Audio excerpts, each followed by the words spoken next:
Nelly Ponce, que dites-vous de cette initiative? Bonjour, eh bien cette initiative, tant qu'elle est présentée comme une initiative d'aventure environnementale, elle me convient tout à fait. En revanche, dès lors qu'elle est présentée comme une solution, là ça devient un petit peu problématique puisqu'elle laisse s'entendre qu'on va pouvoir nettoyer les océans. Or, le plastique qu'on voit dans les images là, qu'on voit derrière nous, c'est seulement 1% de la pollution océanique. Qui est en surface donc. Qui est en surface. 1% du plastique, c'est une estimation évidemment, flotte. Le reste a déjà coulé en profondeur, rejailli sur les côtes ou alors c'est diluté en micro et nanoparticules qui sont incollectables. Il faudrait combien de bateaux en fait pour nettoyer l'ensemble des océans?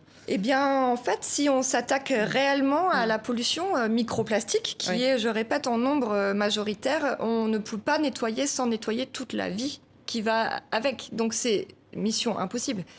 Et puis c'est effectivement très cher. Ce que vous dites, c'est que finalement, l'argent qui serait engagé, cet argent, il peut être distribué différemment et peut-être de façon plus intelligente. Effectivement, c'est là que ça vient un petit peu dommage. On a besoin de moyens sur cette problématique et mettre les moyens sur une solution qui n'en est pas, de mon point de vue, est problématique.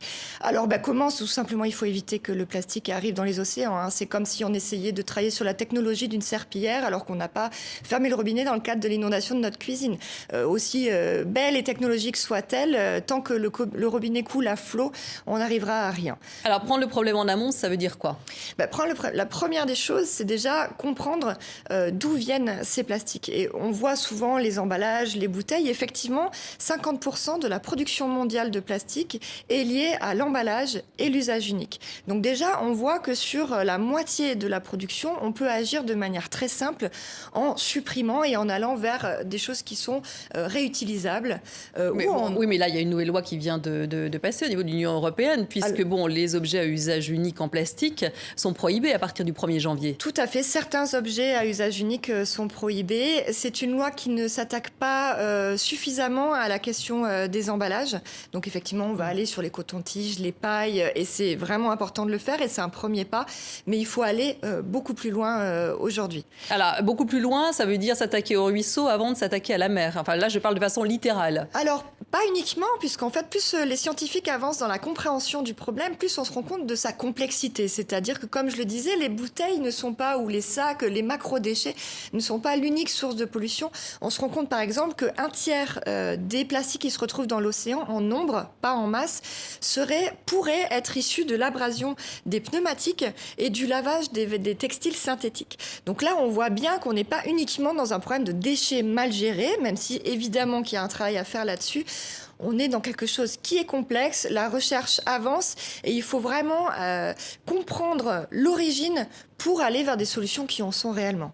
Alors, l'impact sur la faune, il est majeur au niveau des océans, mais également sur l'homme. Oui, tout à fait. En fait, on mange, on boit et on respire du plastique. Oui, c'est quelque chose qu'on ne sait pas suffisamment. Je parlais de l'abrasion des pneumatiques et les vêtements. À chaque fois que je vais faire ça, si c'est un vêtement en plastique, il y a des microparticules qui vont aller dans l'air et dans les poussières de nos maisons et on va inhaler ces poussières-là. C'est pour ça qu'on respire du plastique. On le respire dans l'air des maisons, mais on le respire à l'extérieur. Il y a un laboratoire à Paris qui a travaillé sur les retombées atmosphériques et on retrouve des microparticules de plastique dans l'air qu'on respire, même à l'extérieur de nos maisons. Donc on le mange, on le boit et on le respire et on le boit dans l'eau du robinet, tout simplement. Alors on mangerait l'équivalent d'une carte bleue par semaine, en fait, en termes de poids. Tout à fait. Alors ce sont des images qu'il faut prendre avec des pincettes. Mais ça donne quand même bien une idée de ce qui se passe. Mais voilà, ça donne un ordre de grandeur. Donc effectivement, l'équivalent d'une carte bleue par semaine qui serait également répartie entre les poumons et l'estomac. Alors, vous combattez quelques idées reçues à partir du plastique, notamment que ce serait majoritairement les pays d'Asie qui seraient les plus gros pollueurs. Oui, alors quand on s'intéresse à ce sujet, on se rend compte qu'il y a des freins qui sont majoritairement véhiculés et qui nous empêchent d'avancer réellement. Et parmi ces freins, j'ai pu identifier effectivement, quand on interviewe le monde industriel par exemple, qui disent mais en fait c'est en Asie tout le problème. Et je nie pas qu'il y a des problèmes en Asie, la collecte des déchets est défaillante, voire inexistante. En revanche, quand on s'intéresse vraiment de près à la question, juste je donne 2 exemples. Si on prend les 20 premiers producteurs de plastique, 95% d'entre eux ont leur siège social en Europe et aux États-Unis. Donc ça, ce sont des chiffres déjà qui font réfléchir. Ensuite, les associations qui collectent sur les plages et les côtes alertent en Asie du Sud-Est notamment sur le fait qu'ils ont affaire à des monodoses. Par exemple, nous, on achète des bouteilles de lessive. Les porte-monnaies asiatiques ne peuvent pas se les permettre. Donc, nos industries ont développé des microdoses accessibles aux porte-monnaies, mais qui démultiplient les emballages plastiques en l'absence de collecte de déchets efficace, on voit bien les résultats. Donc il y a plein de choses à dire là-dessus. La seule chose que je veux dire, c'est pas oui, c'est de leur faute ou pas de leur faute. Ce que je dis, c'est qu'on est tous concernés, on est tous co-responsables et que se désigner les uns les autres n'avance pas, ne permet pas de faire avancer le sujet. Alors, autre idée reçue, le fait que le plastique serait biodégradable. Alors, une idée reçue, effectivement, qui, comme le nettoyage des océans, fait beaucoup de mal au sujet en ce moment, ce sont les fameux plastiques biodégradables, la grande famille des bioplastiques. Il y a une confusion énorme, en fait. Biodégradable, dans la vraie vie, en réalité, ça voudrait dire qu'on met une particule dans l'environnement, dans l'eau, dans l'air, dans la terre, et qu'elle se biodégrade comme le ferait une écorce d'orange. Donc les micro-organismes en arriveraient à bout. Ces nouveaux plastiques n'ont pas cette propriété-là. Et ça a été démontré par des chercheurs anglais. Les sacs, par exemple, en plastique soi-disant biodégradables, au bout de 3 ans en immersion dans les sols, pouvaient toujours porter des courses.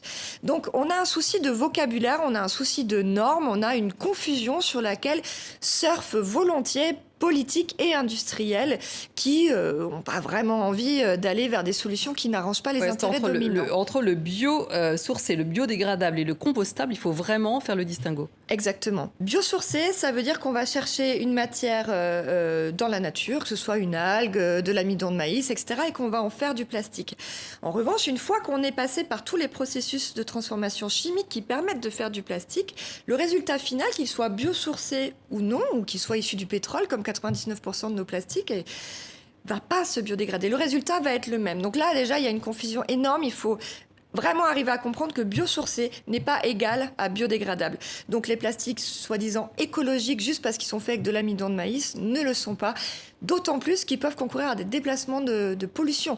Si on se met à produire 380 millions de tonnes de plastique par an avec de l'amidon de maïs qui accapare des terres agricoles, on va vers d'autres problématiques. Alors, dernière chose, le recyclage du plastique, c'est aussi une idée reçue.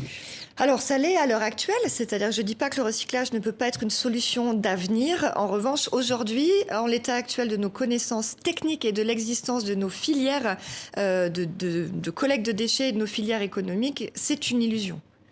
On recycle en moyenne, en 2019, nous avons recyclé seulement 20% de nos déchets plastiques. Et il y a un problème de dégradation de matière avec le recyclage mécanique. Il y a un problème que la plupart de nos emballages, par exemple, qui sont quand même problématiques, sont faits de multiples couches ou de copolymères que les industriels ne savent pas gérer. Il y a plein de problèmes qui prendraient beaucoup de temps avec le recyclage, qui font que 100% des recyclages, comme l'annonce le gouvernement, pour l'instant, c'est une douce utopie. Bon, merci beaucoup pour cet éclairage. Je vous renvoie donc à votre livre très complet sur le plastique et tous ses méfaits, donc dans Océan Plastique, enquête sur une pollution globale, paru aux éditions Actes Sud. Merci beaucoup, Nelly Conseil. Je rappelle donc qu'on peut vous retrouver sur le site pocheco.com et votre podcast qui sera bientôt accessible, Des baleines sous les gravillons. Merci beaucoup. Merci.